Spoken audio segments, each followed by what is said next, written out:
الحمد للہ وحدہ والصلاۃ والسلام علی من لا نبی بعدہ، اما بعد۔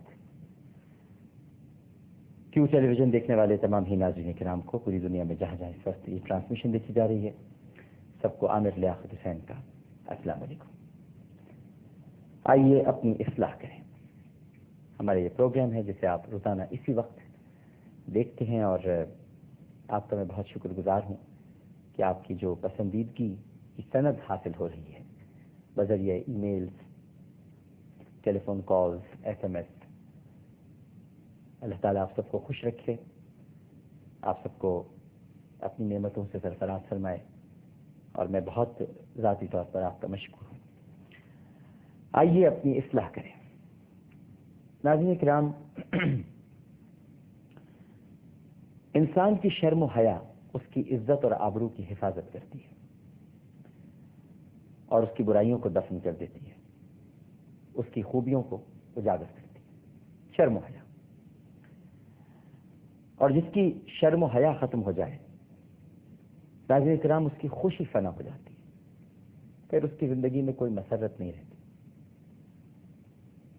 خوشی کا نام و نشان نہیں رہتا، سعادتیں اس سے روٹھ جاتی ہیں، کوئی سعید لمحہ اس کی زندگی میں شامل حال نہیں رہتا، اور جس کی خوشی اور مسرت ناظرین کرام ختم ہو جائے وہ لوگوں پر بوجھ بن جاتا ہے، اور لوگ اس سے نفرت کرنے لگتے ہیں، اور جس کو نفرت ملتی ہے اس کو اذیت ملتی ہے۔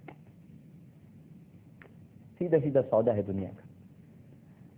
نفرت جب ملتی ہے تو اذیت کیسے ملتی ہے؟ ظاہر ہے کہ جب انسان نگاہوں میں کاٹ، عداوت، بغض اور طنز کے چھپے ہوئے نشتر محسوس کرے گا تو تکلیف میں تو آئے گا، اذیت تو ملے گی اسے، اور جسے اذیت پہنچتی ہے ناظرین کرام وہ غمگین ہو جاتا ہے، غم اس پر حاوی ہو جاتا ہے، اور جسے غم ملتا ہے وہ اپنی عقل اور حواس کھو بیٹھتا ہے۔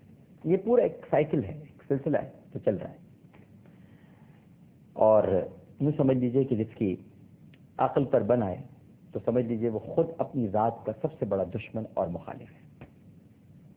اب یہ سب کچھ آہستہ آہستہ ختم ہوتا چلا جاتا ہے، لیکن دیکھیے ابتدا کہاں سے ہو رہی ہے؟ جب انسان کی شرم و حیا ختم ہو جائے، اس کے بعد وہ خود ایک ایسا مقام آتا ہے کہ اپنی ذات کا دشمن بن جاتا ہے۔ تو نتیجہ یہ برآمد ہوا جس کے پاس حیا نہیں اس کی کوئی دوا نہیں،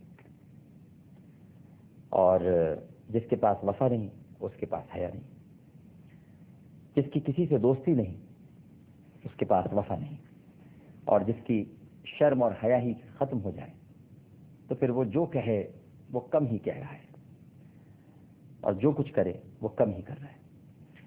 دیکھیں، ایسے آدمی ہزاروں میں نہیں ہیں بلکہ لاکھوں میں دو چار نکلیں گے جو اپنے عیوب پر نظر رکھتے ہیں۔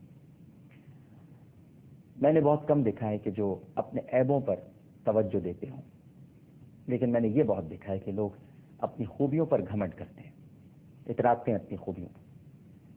ہاں، یہ ضرور ہے کہ عیوب پر آنسو بہانے والے، راتوں کو رونے والے، اور اللہ سے یہ التجا کرنے والے کہ اے اللہ، ہمارے یہ عیب جو ہمارے اندر ہیں، پروردگار کوئی سبیل کر، کوئی رحم فرما تاکہ ہمارے یہ عیب ہم سے چھوٹ جائیں، ختم ہو جائیں۔ مگر ایسا نہیں ہوتا۔ ہم نے خوبیوں پر گھمنڈ کرنے والے، غرور کرنے والے بہت دیکھے ہیں۔ دوسروں کے عیب میں مشغول رہنا ناظرین کرام، ہمیشہ جب بھی یہ میں آپ کو ایک بڑی سچی بات بتاؤں کہ دوسروں کے عیب میں مشغول ہونا صرف اسی قیمت پر ہوتا ہے، ایک ہی قیمت ہے اس کی، اور وہ قیمت یہ ہے کہ جب آدمی اپنے آپ سے بے خبر ہو جائے۔ جب آپ اپنے آپ سے بے خبر ہو جاتے ہیں تو پھر سوائے دوسروں کے عیب تلاش کرنے کے آپ کچھ اور کام نہیں کرتے، کام ہوتا ہی نہیں کچھ اور کرنے کے لیے، کیونکہ آپ اپنے آپ سے بے خبر ہیں۔ تو اب آپ کا ایک ہی کام رہ گیا ہے، اور وہ کام یہ ہے کہ دوسروں کے عیوب تلاش کریں، ان کے اندر برائیاں نکالیں ڈھونڈ ڈھونڈ کر، اور اگر نہیں بھی ہیں تو آپ کسی طرح سے ان میں خود ہی اپنی ذہنی اختراع کا سہارا لے کر وہ پیدا کرتے ہیں۔ جو شخص دوسروں کے پیچھے اپنے آپ کو کھو دیتا ہے ناظرین کرام، وہ دنیا میں بھی گم ہو جاتا ہے اور آخرت میں بھی تلاش کرنے کے باوجود نہیں ملے گا۔ کیونکہ آخرت میں تو اس کو تلاش کیا جائے گا جسے جنت کی سند دی جائے گی. کہاں ہو تم، آؤ، رضوان کھڑا ہے تمہارے لیے. اور جسے تلاش نہیں کیا جائے گا وہی جان لے کہ جہنم اس کا مقدر ہے. جس کو شوق ہے کہ اسے آخرت میں تلاش کیا جائے، میرا اس کو مشورہ ہے کہ وہ اپنے عیوب پر نگاہ رکھے. دوسروں کی خوبیاں تلاش ضرور کرے لیکن ان کے اندر خامیاں نہ ڈھونڈے.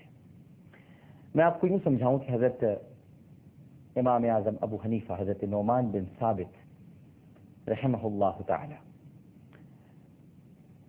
جعفر بن الحسن بیان کرتے ہیں کہ کسی نے انہیں خواب میں دیکھا، یعنی امام اعظم ابو حنیفہ کو، اور دریافت کیا کہ فرمائیے کیسی گزری.